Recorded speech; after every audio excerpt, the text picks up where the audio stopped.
and how these failed policies have had profound and devastating impact throughout the country. This is the first hearing in this committee's impeachment proceedings regarding Secretary Mayorkas. I now recognize myself for an opening statement. Good morning. Today is a solemn occasion as this committee begins official impeachment proceedings in the matter of Department of Homeland Security Secretary Alejandro Mayorkas and his handling of America's borders since taking office in February 2021. I wish we weren't sitting here today. I wish these proceedings were not necessary. I wish our southwest border was secure. I wish that our government was enforcing the laws passed by the Congress and doing its job to keep the American people safe. Unfortunately, Secretary Mayorkas has done none of these things. For almost a year, the House Committee on Homeland Security has conducted a comprehensive investigation into the causes, costs, and consequences of the unprecedented crisis at our southwest border. Our evidence makes it clear. Secretary Mayorkas is the architect of the devastation that we have witnessed for nearly 3 years. The findings of our investigation, available to the public at homeland.house.gov, coupled with the Secretary's refusal to change course on the reckless decisions facilitating this crisis, have left us with no reasonable alternative than to pursue the possibility of impeachment. The Secretary's actions have brought us here today, not ours. Since early 2021, we've watched in disbelief as historic numbers of inadmissible aliens have poured across our borders, both at official ports of entry and illegally crossing the thousands of miles of our borders. On Secretary Mayorkas' watch, Customs and Border Protection has recorded more than 8.1 million encounters at America's borders, including more than 6.7 million at our southwest border alone. For comparison, CBP recorded just over 3 million encounters nationwide from fiscal year 2017 to 2020. Jay Johnson, President Obama's former DHS secretary, previously said that 1,000 encounters a day, quote, overwhelms the system, end quote. On Secretary Mayorkas' watch, encounters have never averaged less than 3,000 per day, even going as high as 10 to 12,000 per day.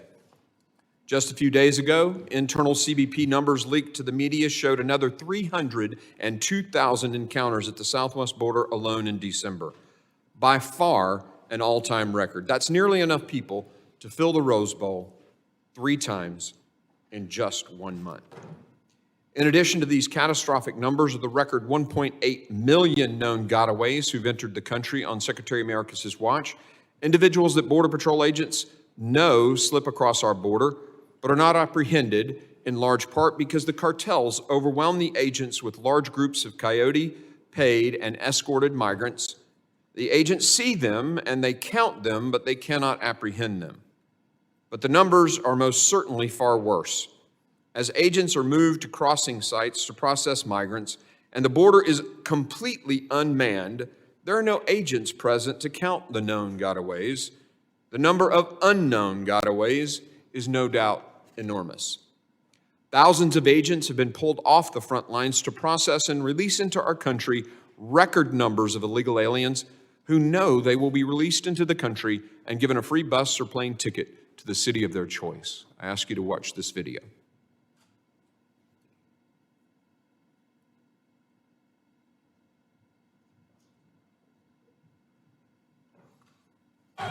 A border shutdown in El Paso, Texas, as hundreds force their way onto the Paso del Norte International Bridge. Title 42 has officially expired.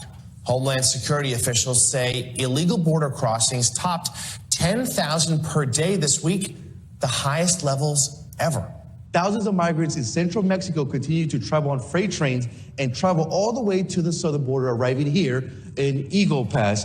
Outnumbered and out-resourced, Border Patrol agents say they are struggling to keep up with this massive influx of migrants descending on our southern border. Border Patrol clearly does not have the manpower to process the thousands of migrants here. So the situation is pretty dire. Hundreds upon hundreds of adult men who have crossed illegally, waiting here in the Arizona sun for Border Patrol to apprehend them and they hope be released into the United States somewhere. Sources telling News Nation that agents have been pulled from nearby checkpoints to assist in processing the thousands of migrants crossing into Eagle Pass every day. And this is all by design. The smugglers realize that this particular area is vulnerable. What Americans must understand today is that these historic numbers, the chaos you just saw on the screen, are the result of a much deeper problem. And that problem is not instability in other countries. It's not poverty. It's not climate change. It's not supposedly broken immigration system. All of these excuses have long predated Secretary Mayorkas' tenure, and yet we've never experienced a crisis like this. As even the New York Times admits, and I quote, push factors don't explain the entire surge, and maybe not even most of it. There have been no recent wars in Latin America, and the region's poverty rate has been flat, end quote, the New York Times. I'll also note that 2 of the 16 cities in the world with the highest murder rates are right here in the United States. No, this crisis has been intentional. Secretary Mayorkas was made aware of testimony given by President Biden's Attorney General, Merrick Garland, where the AG admitted the current policies are being exploited by the cartels. Yet Secretary Mayorkas turns around and implements additional policies to expand the catch and release measures, empowering the cartels and killing Americans.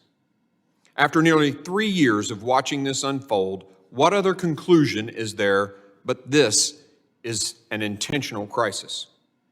Secretary Mayorkas has brazenly refused to enforce the laws passed by Congress and enacted policies that knowingly make our country less safe.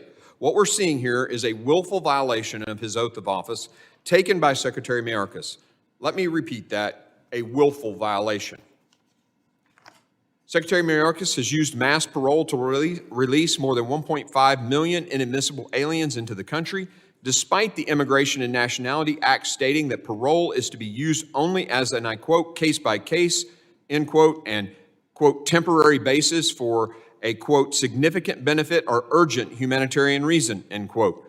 The chief patrol agent of the Border Patrol's Laredo sector told us last June that historically parole, and I quote, was used only in extreme humanitarian instances.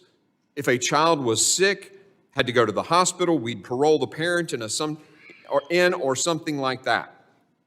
But that was very rare. It wasn't an everyday thing, end quote. This Border Chief is right. The scale of Secretary Mayorkas' mass use and abuse of parole is unprecedented and has been declared inconsistent with the laws passed by Congress by multiple federal judges, but remains a central component of Secretary's agenda. The Immigration and Nationality Act also requires that illegal aliens apprehended crossing the border be detained pending their removal proceedings. Secretary Mayorkas has ignored this law.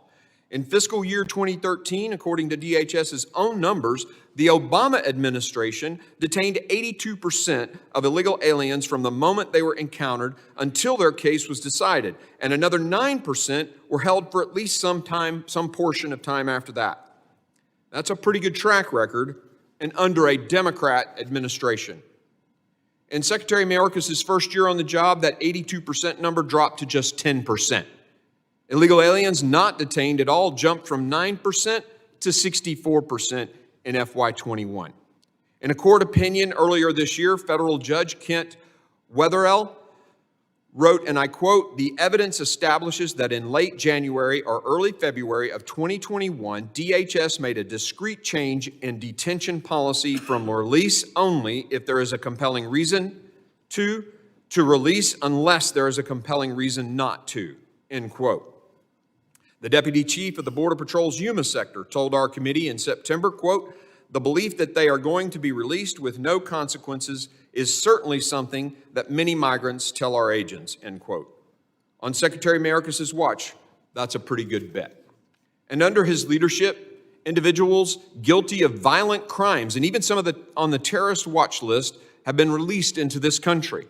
Just Monday, multiple sources confirmed Secretary Mayorkas admitted that release rates of illegal aliens are currently around 85%.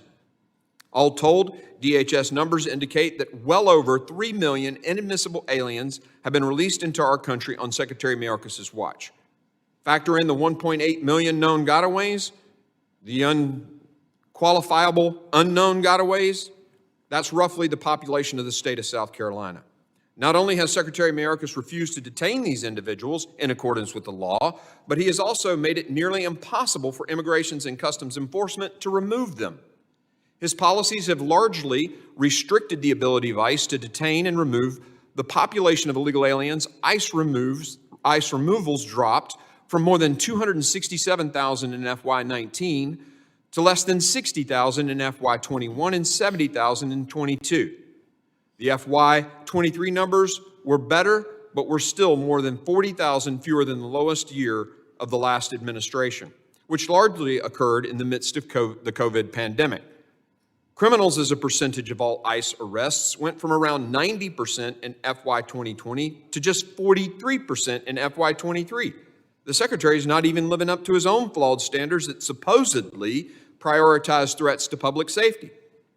The former sector chief in San Diego told us in May of 2023 that he didn't think the consequences of being removed from the country was being utilized enough to deter illegal immigration. Even Texas Democrat Mr. Cuellar has said, and I quote, "If you don't detain people, if you don't send people back, then the border becomes a speed bump," end quote. On top of all this, upon entering office, Secretary Mayorkas immediately began dismantling effective policies that had secured the southwest border, despite being warned by experienced border security personnel of the consequences that would result. That, coupled with his consistent decision to double down on his own unlawful policies, indicates an intentionality to this crisis. And I must note with great emphasis, these are not simple policy differences. This is a years-long pattern of refusing to enforce the laws passed by Congress. Our investigation also uncovered the fact that Secretary Mayorkas has violated the authority of his office. Secretary Mayorkas has directed the department to create numerous new unlawful mass parole programs that have allowed an unprecedented number of individuals to enter our country who otherwise would have no lawful basis to be here, and to incentivize migrants to make the dangerous and sometimes deadly travel to our southern border. He has also effectively told ICE officers not to do their job in enforcing America's immigration laws. According to his own guidance to ICE, and I quote, "The fact an individual is removable should not alone be the basis of an enforcement action against them," end quote.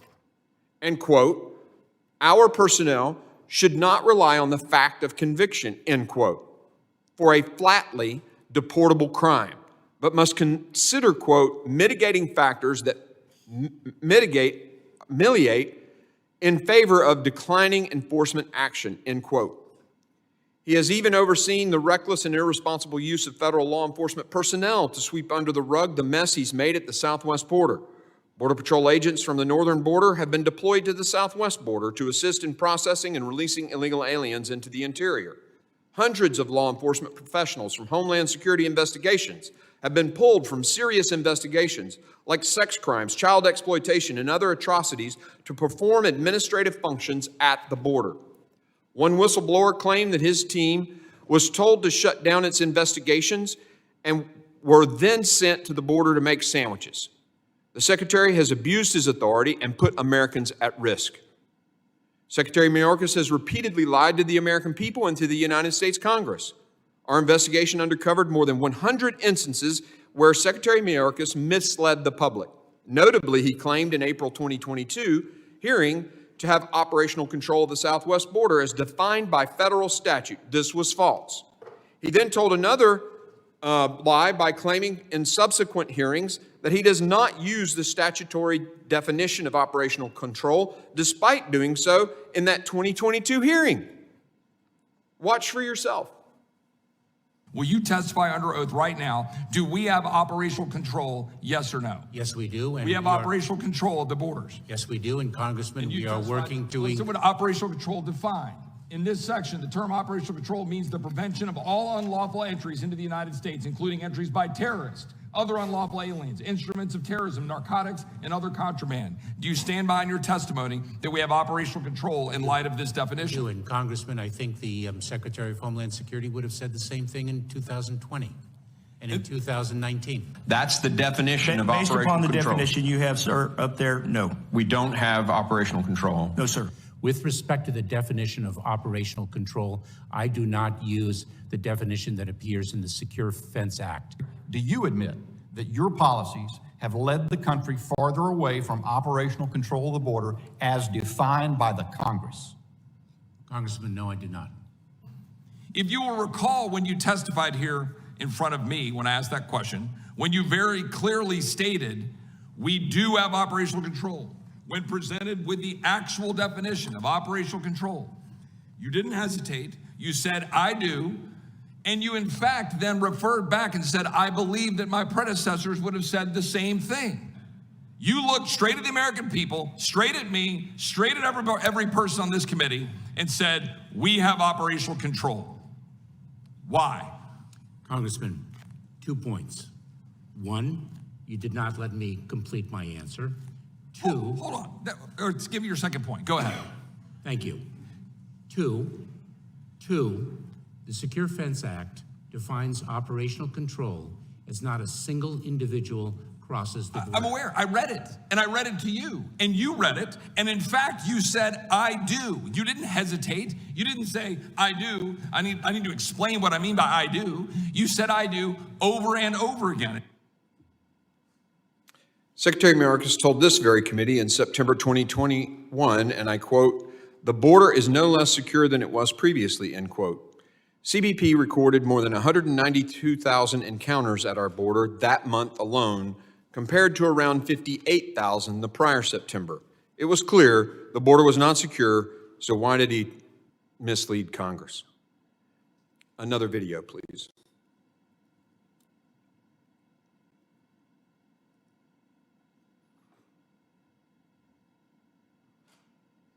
Is the border more secure under your leadership than when you started? Congressman, the border is secure. We're executing our plan, and I've been very clear and unequivocal in that regard. Mr. Secretary, the question is the border more secure now under your leadership? Congressman, it is no less secure than it was previously. We have a record number of retirements, historic level of narcotics that have come across the border, and you still stand by your statement, yes or no, that the border is secure? Yes.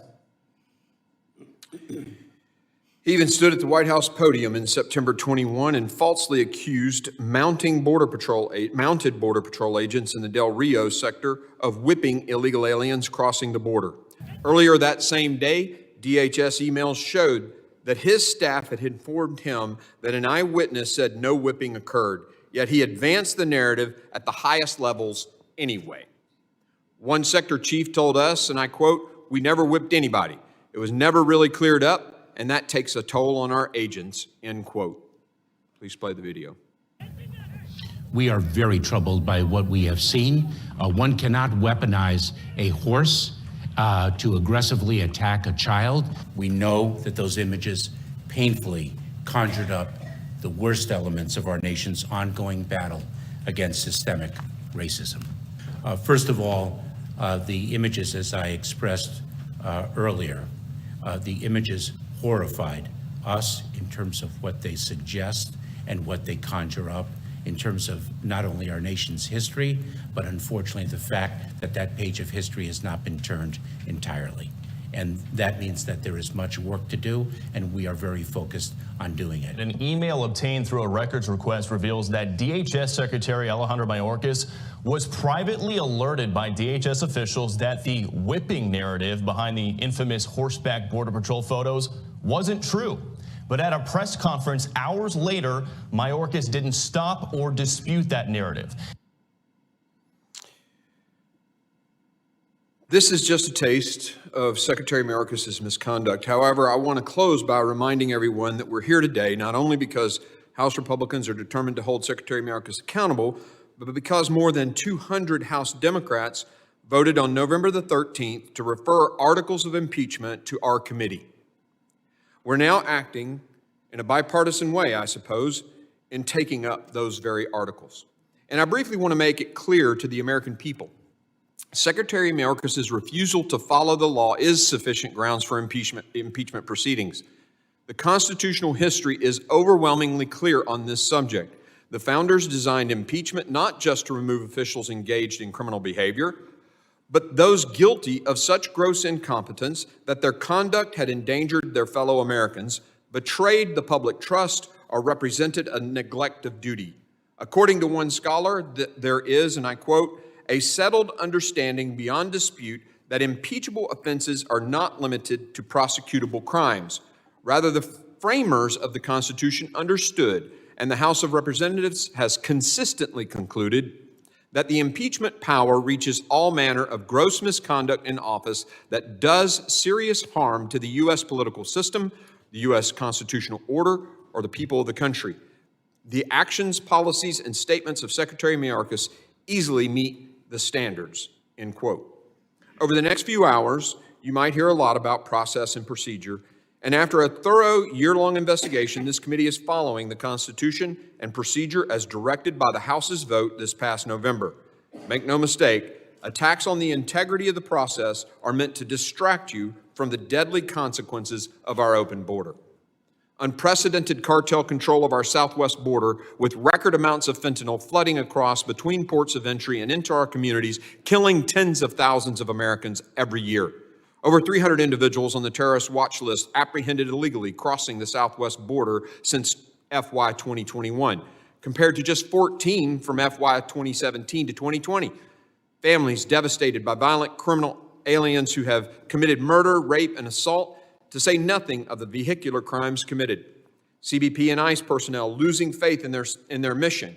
They and their families bearing the brunt of this onslaught at the border. The human costs of this crisis are very real. The dollar costs of this crisis have been astronomical as well. New York City alone projects that it will have to spend $12 billion dealing with the flow of illegal aliens into the city by 2025. And it is even cutting the police force to pay for it. One county in Texas had to cut salaries to afford burials and cremations of illegal aliens found dead in their jurisdiction. These costs will be felt for years to come. As I stated when we started this investigation almost a year ago, we will follow the facts. We have done just that, and the facts have led us here. I look forward to the testimonies of these distinguished attorneys general who have watched this crisis play out unabated in their states. For the sake of our homeland security and the well-being of the people of the United States, Secretary Mayorkas must be held accountable. I now recognize the ranking member, the gentleman from Mississippi, Mr. Thompson, for his opening statement. Thank you very much, Mr. Chairman. Mr. Chairman, in April, before this committee even began its so-called impeachment inquiry, Chairman Green promised donors at a campaign event that he'd bring an impeachment case against Secretary of Homeland Security Alejandro Mayorkas. According to a recording of his comments obtained by the media, the chairman went on to tell those deep pocket contributors to, quote, get the popcorn and, quote, it's going to be fun. The chairman may have thought that only those in the campaign event would hear his remarks, but the truth has a way of coming out. His promise to a room full of donors tell the American people all they need to know about why Republicans are hell-bent on impeaching Secretary Mayorkas. The promise of impeachment was made at a campaign event, and shortly afterwards, Republicans began their so-called investigation into Secretary Mayorkas. It is now campaign season, and Republicans recently rolled out their impeachment proceedings against Secretary like a pre-planned, predetermined political stunt it is. This is not a legitimate impeachment. Republicans want to throw political red meat to their base and keep that campaign cash coming. They know their already razor-thin majority is slipping away and think impeaching Secretary Mayorkas, even though there's absolutely no basis for it, will keep them in control of the House. Republicans certainly aren't going to win votes based on their abysmal legislative record.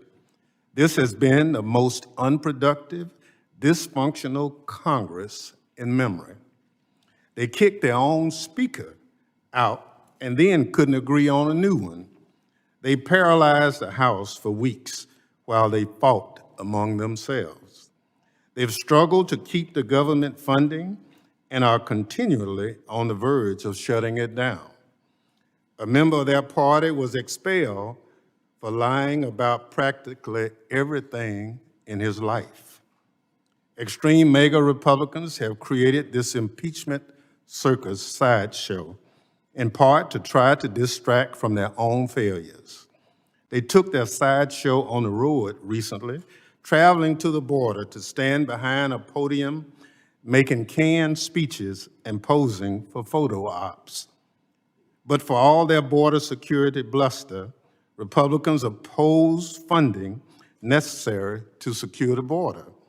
They tried to cut money from Customs and Border Protection personnel and have refused to take up the president's supplemental funding requests. Chairman Green himself recently penned an op-ed saying, and I quote, "Not another dime to DHS," unquote, until the Republican border bill is signed into law, even though he knows full well that disastrous bill has absolutely zero chance of being enacted. It should be unthinkable that a chairman of the Committee on Homeland Security would threaten to defund DHS, but that's exactly what happened.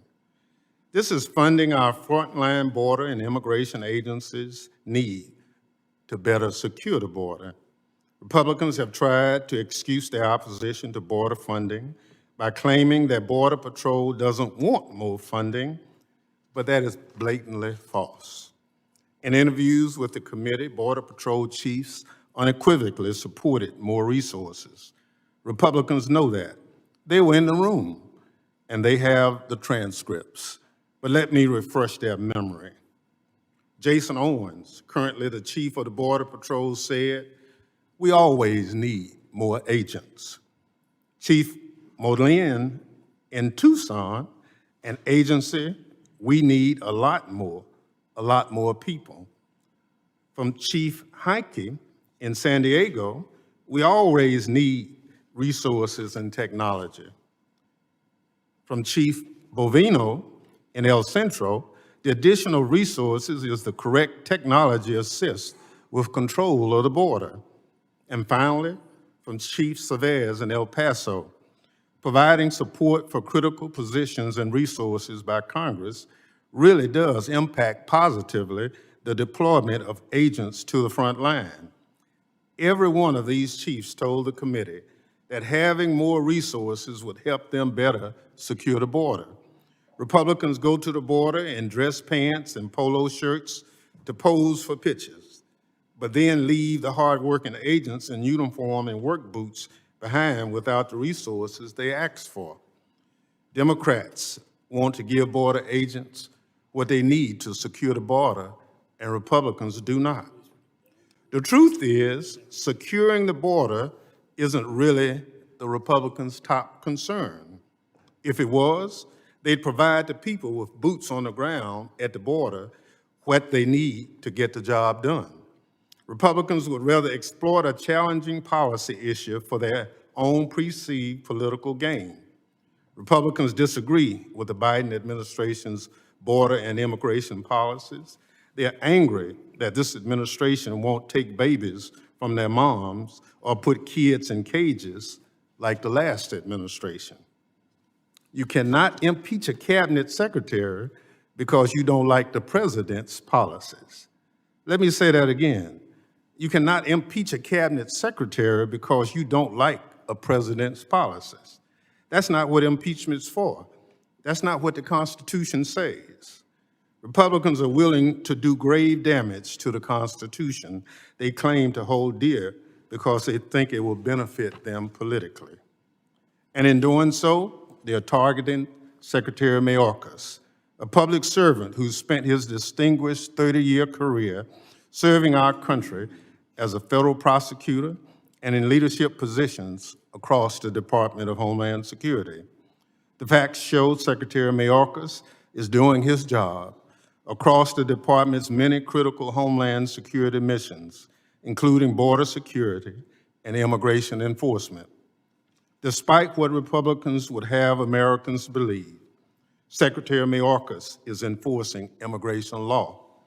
According to a recent analysis by the Cato Institute, someone who crosses the border under the current administration is more likely to be removed from the U.S. than someone who crossed under former President Trump. Republicans don't care about that. This impeachment sham clearly isn't about facts. It's not about the law. It's about pure and simple politics. Just look at those whose impeachment resolutions have been referred to this committee. Consider what kind of backroom deals Republican leadership must have made with the most extreme MAGA members. Or as one Republican member recently put it, and I quote, "We are simply accommodating our least sensible conference members." I certainly agree. Democrats are doing everything they can to hold the line against Republican chaos. Democrats want to strengthen border security. We want to keep fentanyl off the streets. We want to keep communities safe. This circus sideshow impeachment does none of that. Mr. Chairman, let's drop this baseless impeachment and start doing the real work of securing the homeland for the American people.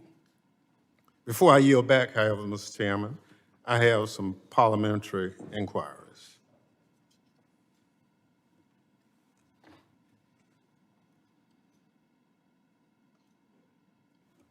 You're recognized.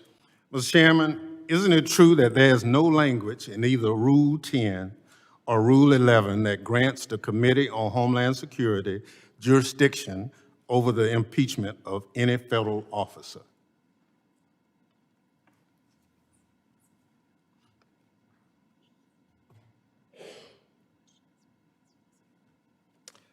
That is not a valid parliamentary inquiry. You need to state the rule and how it relates to this proceeding.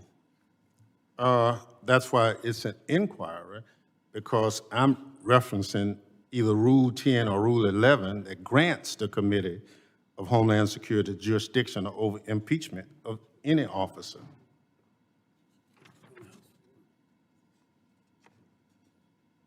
There was a vote on the House floor, actually the motion made by the Democrats, to move impeachment articles to this committee. That trumps the rules, and it passed the House floor, and we are proceeding in accordance with the demands of the United States House of Representatives by vote of the members. For the parliamentary inquiry. Gentleman is recognized. Is the chair aware that of the 5 resolutions impeaching Secretary Mayorkas introduced in the House so far this Congress, just one, House Resolution 863, has been referred to the Committee of Homeland Security, and that 4 others have been referred by the Speaker to the Committee on Judiciary?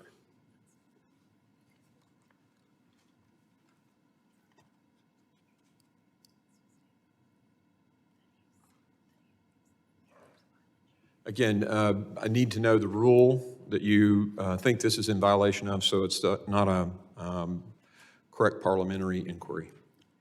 I didn't understand your ruling. Not a valid parliamentary inquiry. Further parliamentary inquiry, Mr. Gentleman is Chairman. recognized. Would the chair inform the committee of which rule or precedent supports the idea that the motion to refer overrides House rules on committee jurisdiction, particularly over a constitutional matter that should have been referred to the Committee on Judiciary? That is not a valid parliamentary inquiry. Further parliamentary inquiry. The gentleman is recognized.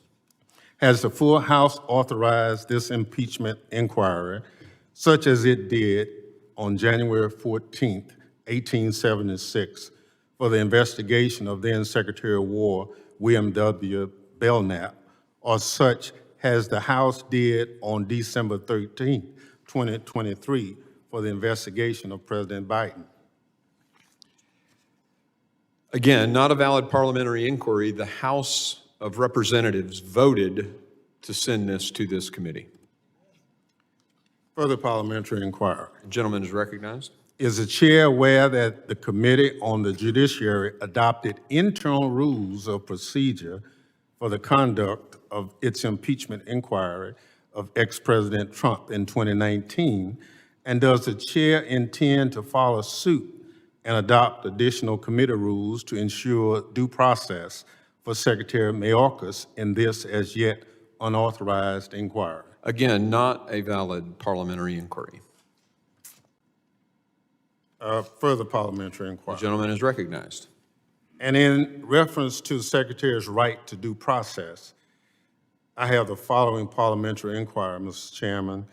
Does the committee intend to follow the Secretary to be represented by counsel during these impeachment proceedings?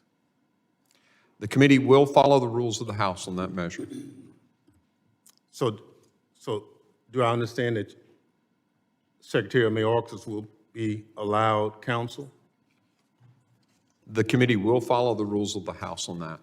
For the parliamentary inquiry. The gentleman is recognized. Does the committee intend to allow the Secretary's counsel to be present at all hearings and deposition?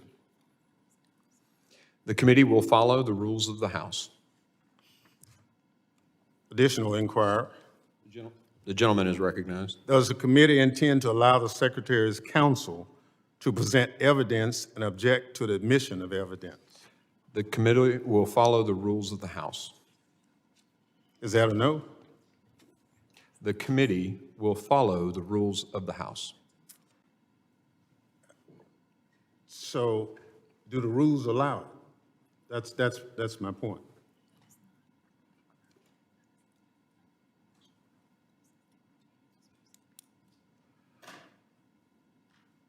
We will follow the rules of the House as they are written, and the question isn't pertinent to this committee hearing today. Well, I think we'll get to that at some point, Mr. Chairman, but I just want to go on the record in pursuit of this is that when former President Trump had impeachment matters brought before, Senator Lindsey Graham made sure that he was afforded counsel and questions and everything. And I'm just trying to make sure that we follow some kind of order in that. As I stated, Mr. Ranking Member, we will follow the rules of the House. Thank you. Further parliamentary inquiry. Does the committee intend to allow the Secretary's counsel to call and cross-examine witnesses? Again, the committee will follow the rules of the House. Further parliamentary inquiry. The gentleman is recognized. Does the committee intend to give the Secretary's counsel access to and the ability to respond to the evidence added by the committee? The committee will follow all of the rules of the House. Thank you, Mr. Chairman. With that, I yield back. Thank you, Ranking Member. Other members of the committee are reminded that opening statements may be submitted for the record. I'm pleased to have a distinguished panel of witnesses before us today, and I ask that our witnesses please rise and raise their right hand.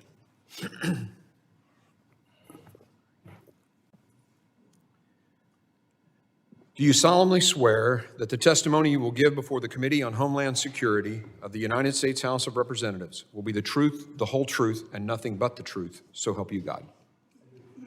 Let the record reflect that the witnesses have answered in the affirmative. Thank you. Please be seated. I would now like to formally introduce our witnesses. Mr. Knudsen, Austin Knudsen was sworn in as Montana's 25th Attorney General on January the 4th, 2021. Prior to that, he was elected to the Montana House of Representatives in 2010. From 2015 to 2019, he served as the Speaker of the Montana House of Representatives. AG Drummond was sworn in as Oklahoma's 19th Attorney General on January the 9th, 2023. Mr. Drummond's law experience spans nearly 30 years and includes service as an Assistant District Attorney in Pawnee and Osage counties, and as an attorney in private practice. Andrew Bailey was sworn in as the 44th Attorney General of the state of Missouri on January the 3rd, 2023. Mr. Bailey is a veteran of the United States Army, in which he served in combat as a commissioned officer following the terrorist attacks of September 11. Mr. Frank Bowman is the University of Missouri's Curator's Distinguished Professor Emeritus and Floyd R. Gibson Missouri Endowed Professor of Law Emeritus at the University of Missouri School of Law. He has also taught at Georgetown University Law Center, Washington and Lee University, Gonzaga University, Indiana University's McKinney School of Law, Wake Forest University, and the University of Denver. And in spring of 2023, was visiting fellow at Oxford University's Rothermere American Institute. I thank all the witnesses for being here today, and I now recognize Mr. Knudsen for 5 minutes to summarize his opening statement.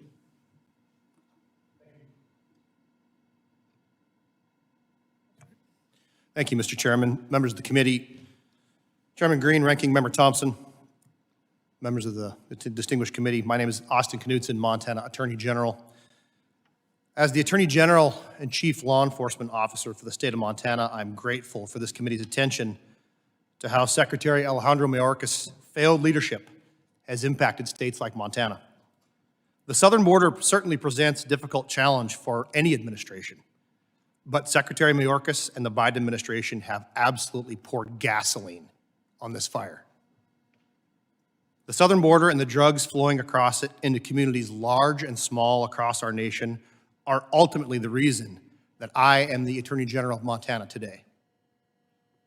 I'm from rural Montana, where I was a private practice attorney until two drug dealers sped past my kids' school, one shooting at the other out his vehicle window in broad daylight. After that incident, I became our elected county prosecutor, where I saw what I thought were the absolute worst things possible. Babies born addicted to drugs, kids thrown into foster care because their parents would rather buy drugs than take care of them, young girls sexually assaulted by family members on drugs, people murdered over $20 drug deals gone wrong. So to say that I was encouraged by the previous administration's progress in securing our nation's border is an understatement. It's also an understatement to say that I was horrified to see this administration under Secretary Mayorkas' leadership begin to erase that progress and systematically dismantle policies and programs meant to secure our borders. The most devastating impact of the open border on Montana has been the massive quantities of Mexican cartel fentanyl and methamphetamine. In 2020, drug task forces in Montana seized 6,663 dosage units of fentanyl. In 2021, the first year of Secretary Mayorkas' watch at the border, that quantity exploded tenfold to 61,000 dosage units of fentanyl. In 2022, Montana tripled that, seizing nearly 190,000 dosage units of cartel fentanyl. The numbers aren't finalized yet for 2023, but I can tell you that as of the third quarter of 2023, Montana is on track to have seized nearly 500,000 dosage units of fentanyl and another 200 pounds of meth. And the cartels trafficked 100% of that fentanyl and meth across the southern border. In just 1 week during March 2022, 17 people on the Blackfeet Indian Reservation overdosed on fentanyl. 4 of them died. I spoke with a woman later that year from the Fort Peck Indian Reservation, which is where I'm from. She was raising her grandkids because both of her sons were killed in 2 separate fentanyl overdose incidents. Nationwide, indigenous people suffer the highest rate of fentanyl overdoses. In Montana, the opioid overdose death rate among Native Americans is twice that of white people. The devastation of Secretary Mayorkas' refusal to faithfully execute the laws goes beyond the deaths it causes and the anguished families left to pick up pieces. These drugs cause people to do absolutely unspeakable things. A suspect in a current drug case in Montana was taking delivery of drugs that were being supplied directly from the cartels in Mexico. She kept her minor daughter living in a yard shed and allowed the man delivering those drugs to sexually assault her daughter as part of that drug deal. In another case last year, a young mother who was homeless was able to finally find a bedroom in a house, not knowing that that room had been recently occupied by a fentanyl user. Shortly after taking residence, that mother found her 11-month-old child not breathing. Fortunately, medical and law enforcement personnel responded quickly enough to administer naloxone before the fentanyl from the prior occupant killed that infant child. The Trump administration overcame fierce opposition at every turn and was able to gain control of our southern border as no previous administration could. But all of that progress has been destroyed. Secretary Mayorkas is the architect of that destruction. The American people are watching. They know that our border was secure just a few years ago. They see the devastation metastasizing in our communities from drugs and human trafficking. The conclusion is clear. Secretary Mayorkas has violated his oath, and I urge this body to impeach. Thank you, Mr. Chairman. Thank you, Mr. Knudsen. I now recognize Mr. Drummond for 5 minutes to summarize his opening statement. Good morning, Chairman Green, Ranking Member Thompson, and members of the committee. Thank you for inviting me to participate today in this hearing on this critical issue. I am Gettner Drummond, and I was elected Oklahoma's Attorney General in 2022. As the Chief Law Enforcement Officer of Oklahoma, it is my duty to protect the people of my state. I'm here to testify about the dangers my citizens face due to a porous border and the failure of our federal government to enforce its laws. In the early evening of November 20, 2022, law enforcement responded to a quadruple homicide after a Chinese national allegedly entered a garage on a 10-acre marijuana farm in rural Oklahoma. According to investigators, the assailant killed 3 men, execution style, with gunshots to the back of their head, and 1 woman with 2 shots to her abdomen. The carnage of that day is but one tragic example of a failed system plagued by failing leadership. Throughout Oklahoma, law enforcement comes into contact daily with foreign nationals who have entered our country illegally or who remain here illegally or both. This is all too common in Oklahoma's illegal marijuana grow operations.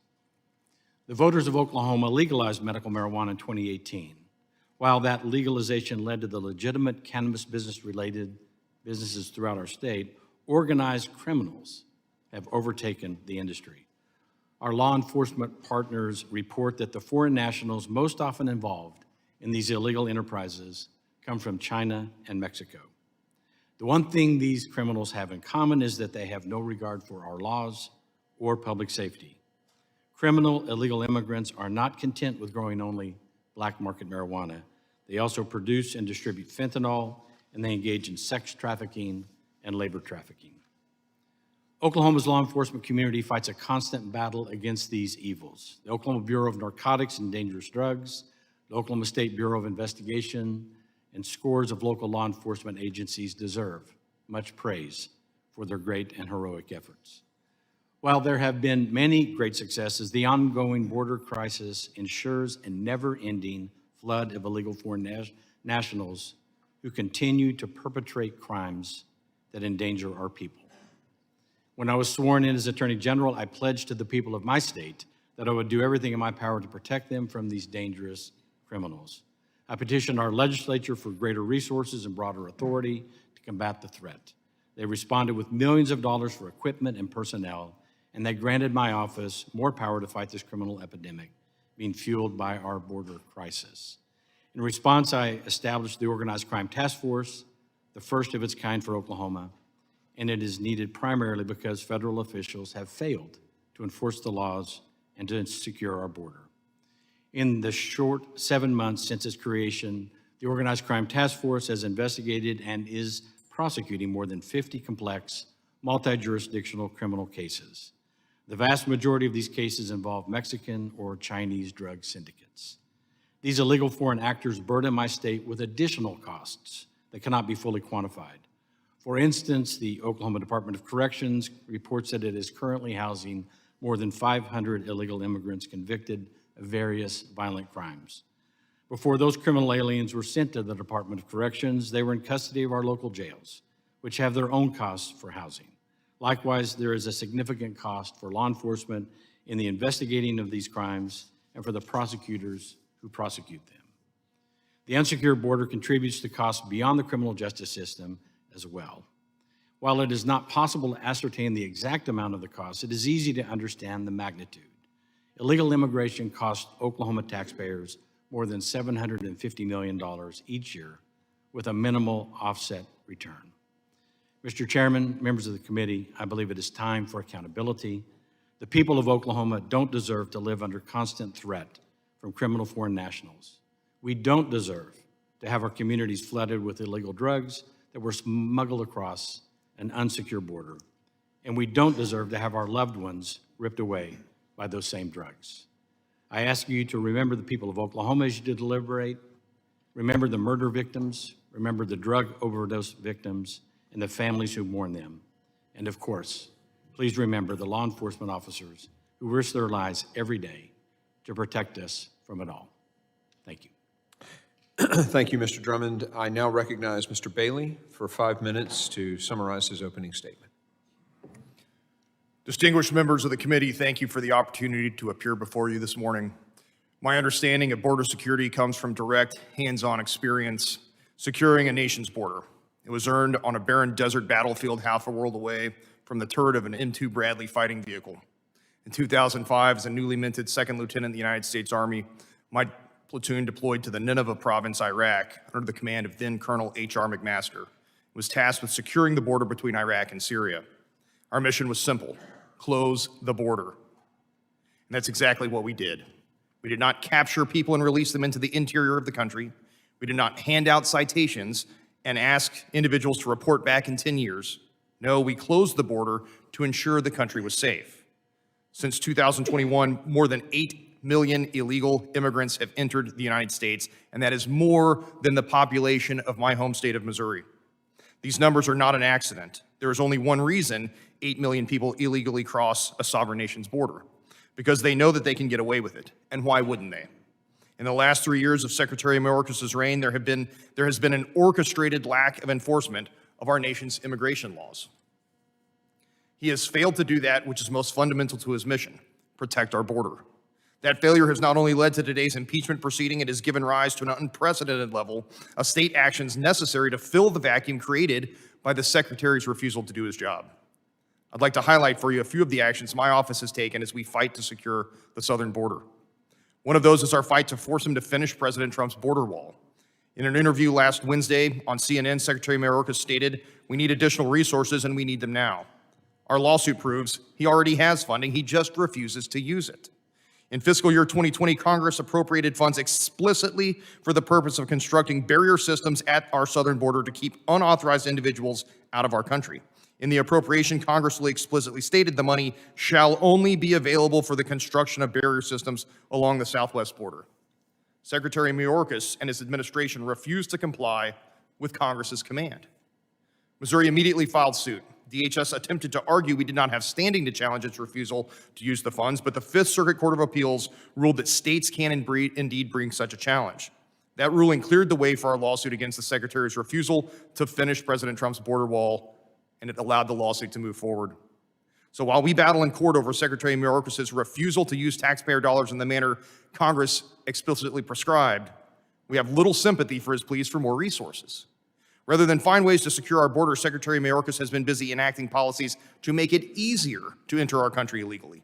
We filed suit again against Secretary Mayorkas for allowing hundreds of thousands of illegal immigrants to be paroled into the United States every year.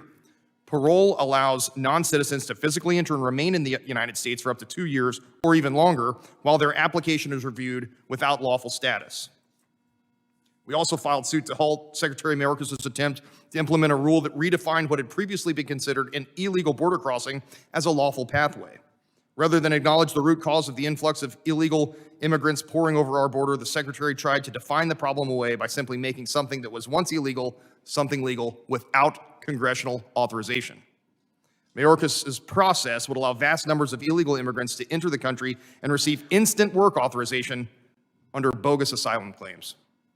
Secretary Mayorkas has enacted illegal policies that are akin to posting a "come in, we're open" sign along the southern border.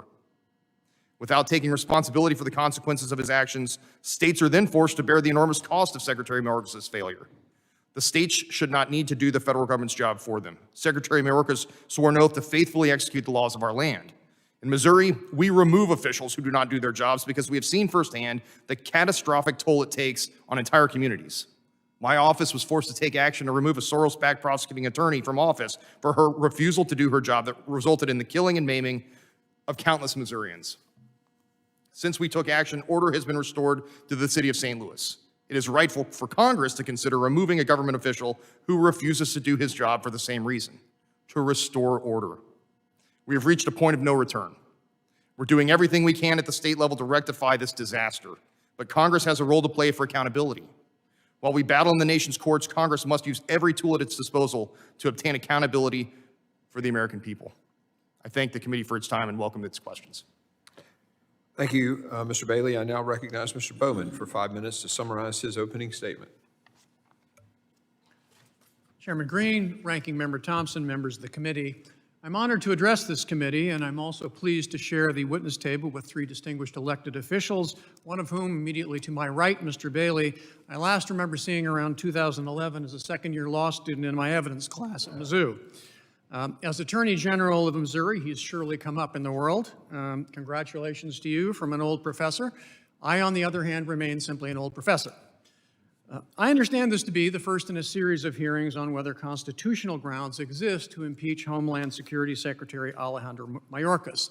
The testimony so far has focused on the performance of Secretary Mayorkas and the Biden administration relating to immigration policy and enforcement. I'm not an expert on immigration policy. I will not comment on it here. I have, however, been studying constitutional standards for impeachment for over 25 years. I've written numerous articles and a book on the history of impeachment from its origins in England in 1376 through the 2 impeachments of President Trump. My subject, therefore, will be the constitutional standard for impeaching a cabinet officer. The key point about impeachment in our Constitution is that it is not supposed to be a routine tool to resolve ordinary public policy debates, even very passionate ones. Debates between political parties or between one house of Congress and the executive branch. It is instead a measure of last resort, reserved, as one framer put it, for great and dangerous offenses. In other words, for official misconduct which is extraordinarily serious in degree and critically of a type that corrupts or subverts governmental processes or the constitutional order itself. That the framers intended impeachment to be rare is obvious from their decision that conviction requires 2/3 of the Senate. That they intended to rule it out as a weapon of ordinary political debate is plain from how they defined impeachable conduct. The Constitution provides that the President, Vice President, and all civil officers of the United States shall be removed from office on impeachment for and conviction of treason, bribery, or other high crimes and misdemeanors.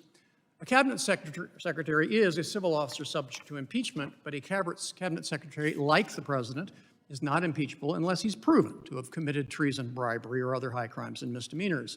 There's no suggestion that I'm aware of that Secretary Mayorkas has committed either treason or bribery. Hence, any article of impeachment against him must establish that he committed high crimes and misdemeanors. The framers chose the English parliamentary term of art, high crimes and misdemeanors, rather than other possible terms like maladministration, because they wanted a flexible term that could reach unanticipated new forms of grave official misconduct, but equally and critically because they did not want an impeachment that would be the equivalent of a vote of no confidence in modern parliamentary systems, a vote that could remove the president or other executive branch officials between elections whenever the legislature disapproves of administration policy. For over 2 centuries, students of the Constitution have universally agreed, in the words of the great impeachment scholar Charles Black, that whatever may be the grounds for impeachment and removal, dislike of a president's policy is certainly not one of them. To be properly impeachable, official conduct must meet a very high threshold of seriousness. It must also be of a type that corrupts and subverts the political and governmental process, and it ought to be plainly wrong regardless of legal technicalities. The most commonly encountered categories of impeachable conduct are official corruption, abuse of power, betrayal of the nation's foreign policy interests, and subversion of the Constitution. There is no serious allegation of which I'm aware that the Secretary has done any of those things. Now, some might mischaracterize the Secretary's implementation of the President's policy priorities as an abuse of power, but impeachable abuse of power involves employing the powers of office for illegal or illegitimate ends, particularly to gain personal, political, or financial advantage, to benefit personal or political allies, or to injure political or personal enemies, and especially when the abusive exercise of official power undermines constitutional values. Following the policy directives of one's elected superior in pursuit of that superior's policy aims is simply not an impeachable abuse of power. Finally, impeachment of a cabinet secretary over policy agreements is not only contrary to long-established constitutional understanding, but useless as a practical matter. If the official actions of the officer are in accord with the directives of his elected superior, the president removing the secretary changes nothing. If members of this committee disapprove of the Biden administration's immigration and border policies, the Constitution gives this Congress a wealth of legislative powers to change them. Impeachment is not one of those powers.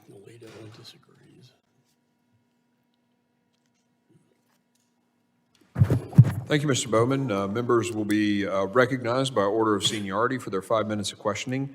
An additional round of questioning may be called after all members have been recognized. I now recognize myself for 5 minutes of questioning. This is for the three attorneys general. Do you believe that Secretary Mayorkas has failed to enforce or has subverted laws passed by the United States Congress? And we'll start and go left to right. Thank you, Mr. Chairman. Yes or no? Yes or no? Yes, sir. He has failed to perform his duties and is culpably inefficient. Has he failed to enforce laws passed by the U.S. Congress? He has. Yes, sir. Secretary Mayorkas is acting in violation of the law and in violation of constitutional order by negating Congress's appropriations authority and directives in the appropriations bill and undermining the rule of law by perverting the plain text of the statutes as it relates to the parole process and its promulgation of the circumvention rule. Thank you. Do you believe that Secretary Mayorkas, again, we're going to hit the three of you, do you believe that Secretary Mayorkas has defied court orders issued by the United States courts, which I can cite if you want me to, but I'm sure you're probably aware of them? Do you believe that Secretary Mayorkas has defied court orders issued by the courts, federal courts? Yes, Mr. Chairman. Yes. Yes, and it should never come to having to go to court against Secretary Mayorkas because he should be following the laws enacted by this body. Thank you. In testimony to Chip Roy before the House of Representatives, you saw some of the video there, the Secretary said yes to the question of whether DHS possessed operational control of the southwest border as defined by the Secure Fence Act. I might add, act, meaning the Congress passed it. In subsequent testimony to the Senate, Secretary Mayorkas stated that no one has ever had operational control of the border and that he does not use that definition of operational control as defined by the Secure Fence Act. Given these statements, do you believe that Secretary Mayorkas misled Congress while under oath in describing DHS's operational control of the border? Again, gentlemen, the three of you. Yes, Mr. Chairman, I do. I believe that he politicized his answer and failed to be authentic. Yes, absolutely. Attorney General Merrick Garland acknowledged in testimony to the United States Senate that drug cartels were exploiting the current Mayorkas policies in order to traffic humans and harmful drugs into the United States. Secretary Mayorkas on March 28, 23 stated that he was unaware of this. Now, we of course informed him, now armed with this knowledge, Mayorkas continues the same policies, in fact doubling down with newer policies that even exacerbate the same horrible outcomes.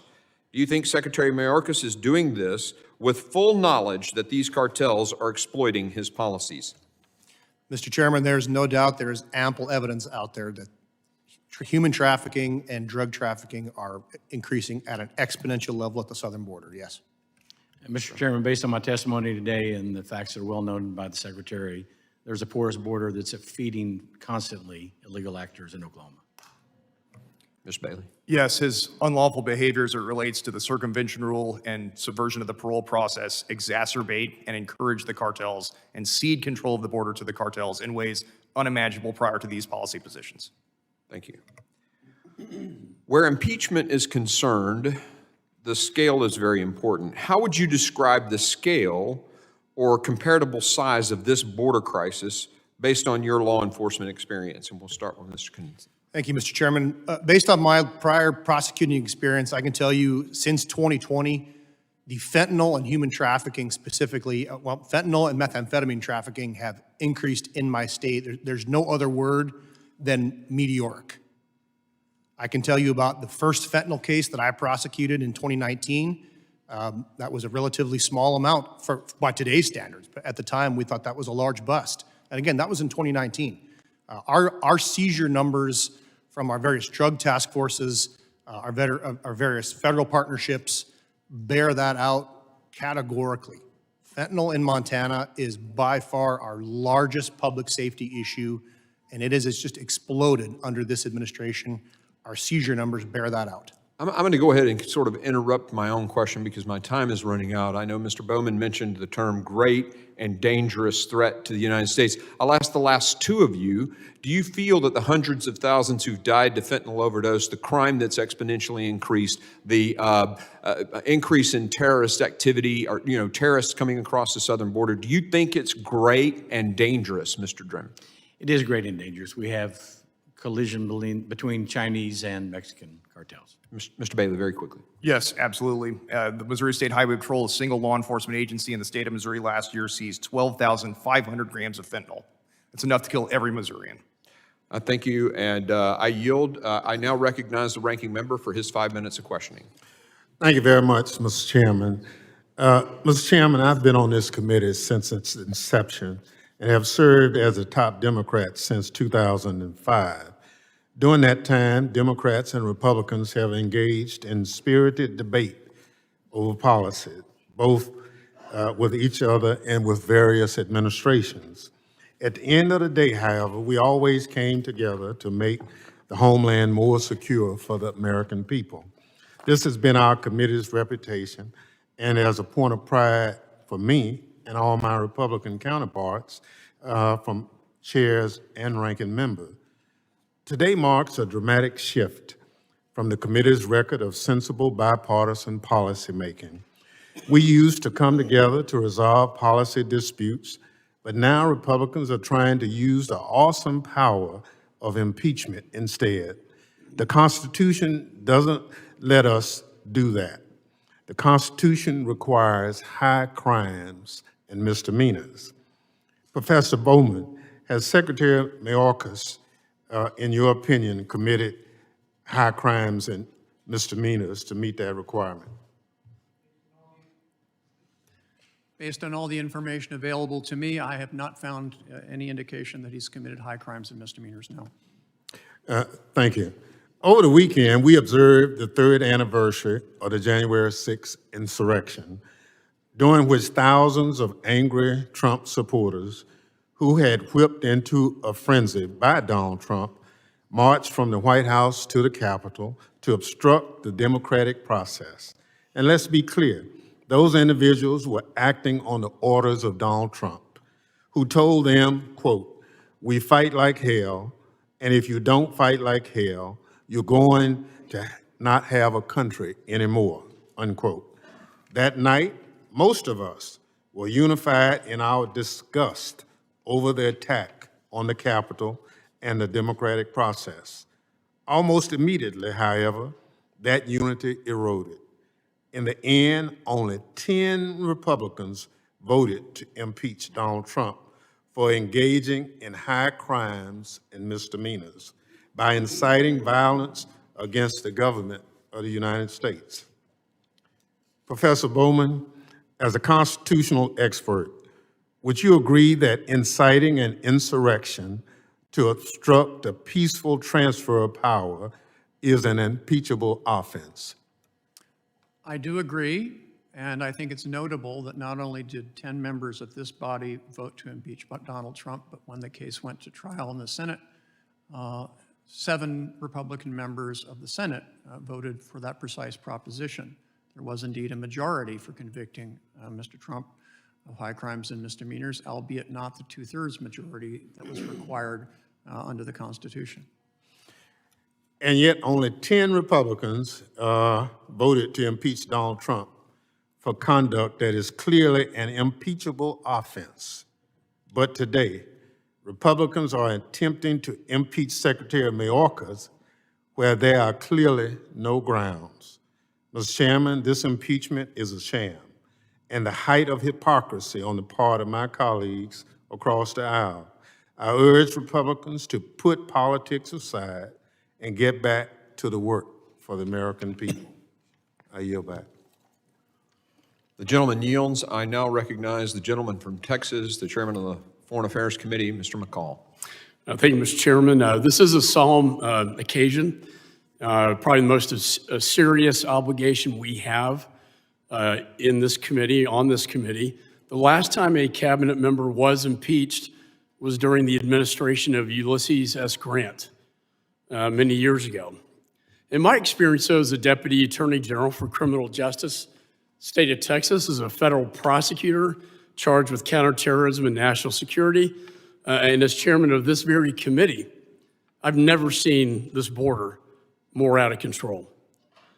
Mayorkas took an oath to support and defend the Constitution of the United States. In my judgment, he has violated that oath. Federal law provides the government detain and remove aliens convicted of crimes and those who are issued removal orders by immigration courts. This is the very issue that my state took up on appeal to the Supreme Court. He has violated this. On day one, he rescinded Remain in Mexico Migrant Protection Protocol, direct cause and effect, opening the floodgates. I marked that provision up on my committee, Foreign Affairs. It's now part of H.R. 2. But he took that power away from his law enforcement officers. And I have to quote, I don't quote former Texas Congresswoman Barbara Jordan very often, but she said, quote, "For the system to be credible, people actually have to be deported at the end of the process." And let's look at the numbers. They speak for themselves. 8 million encounters under this administration, 2.3 aliens in the interior of the United States with no legal status, enough to fill up 13 states. Just last month, we had over 300,000 trying to get into the United States. Over 300 on the terror watch list have gotten into the United States. When I chaired this committee, that was a big red flag, and the FBI director said so when he testified as well. Over 200,000 Americans have died from fentanyl. I personally went to a funeral last Saturday. One of my children's friends died from Xanax laced with fentanyl. 200,000 Americans, that's more than triple the number of Americans who died in the Vietnam War, to put that into perspective. The Secretary has emboldened a criminal enterprise and the biggest human trafficking scheme in my lifetime. He terminated MPP. Chief Ortiz noted that had a direct cause and effect. And when Mayorkas went down to the border, they turned their backs on him because, quote, "Sir, you have turned your back on us." My state has spent almost $14 billion just this cycle. We've allocated $9.6 billion to Operation Lone Star. My governor bussed illegals to sanctuary cities and states around the country to showcase what we are experiencing, and you are as well in your states, every single day. And the damage was clear. The Supreme Court did note the damage, but said that this had to be resolved outside the courts. In other words, they said that Congress had to address this either through appropriations, oversight, and in Sam Alito's decision, yes, through impeachment. This is a legal justification for these proceedings. The founders believed impeachable offenses included corrupt administration, neglect of duty, and official misconduct. At the Constitutional Convention, they said this. Alexander Hamilton asserted abuse or violation of public trust was impeachable. Justice Story, Supreme Court, public office is a public trust, and a violation of public trust is sufficient. I find this to be a profound violation of public trust. Alexander Hamilton stated in Federalist Paper 65, the subjects of impeachment are a nature which may be denounced political, as they relate chiefly to injuries done immediately to society itself. My God, what about the injuries done to society that we've seen? To our three illustrious attorneys general, please tell me the injuries done to your societies back home, and do you think this secretary merits and that impeachment is warranted in this case? Thank you, Representative. I think the most powerful statistic I can give you from my state is our confirmed state crime lab fentanyl overdose death rate.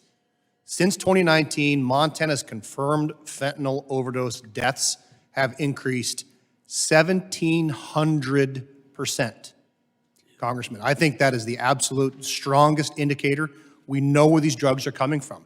It's not a political statement of mine, it's not an opinion of mine to say that 100% of that fentanyl came from the Mexican drug cartels. We know that to be true. We get that from our federal partners in the DEA. We get that from all of our drug task forces and all the law enforcement agencies that are under my purview. Just real quickly, General Drummond and Bailey, just very quickly. We have witnessed a mass collusion between Chinese nationals coming through the southern border in concert with Mexican cartels. 1,500 fentanyl deaths, 43 children dead from accidental poisoning from exposure to fentanyl, $114 million borne by taxpayers in increased healthcare costs. Thank you. I yield back. The gentleman yields. I now recognize Ms. Sheila Jackson Lee of Texas, the gentlelady from Texas, for her 5 minutes of questioning. Mr. Chairman, I thank you for yielding. I almost don't know where to start, and certainly will find the 5 minutes to be underwhelming in terms of the time that I need. I do want to express my solemnity and humbleness and expression of appreciation for having the honor of serving on this committee, even in the midst of the horrific 9/11. It seems that this committee always rises to the occasion to be the problem solvers. And I clearly am someone who has lived the immigration story coming from Texas, and I would certainly have a different view than my friend and colleague who has just spoken about the actions that have been taken as children and families have been manipulated as if they are inhuman. I do think that one of the highest callings of this committee is, in fact, to do the bidding of solving the nation's immigration problems. And as a member of the Judiciary Committee, I have over the years introduced comprehensive immigration reform legislation year after year after year. And so I am certainly willing and able to be part of the solution for the three attorney generals, of which I am a lawyer, certainly served in capacities to realize the important work that you do. But I must join in the sadness of this day. The sadness of this day because it is not constitutionally grounded, it is not constitutionally sound, it is not going to save any lives at all, and there is nothing that you have put forward today that evidences in any way a impeachable offense by Secretary Mayorkas, the first immigrant to serve in this position. A dislike of the president's policy is not a basis for impeachment.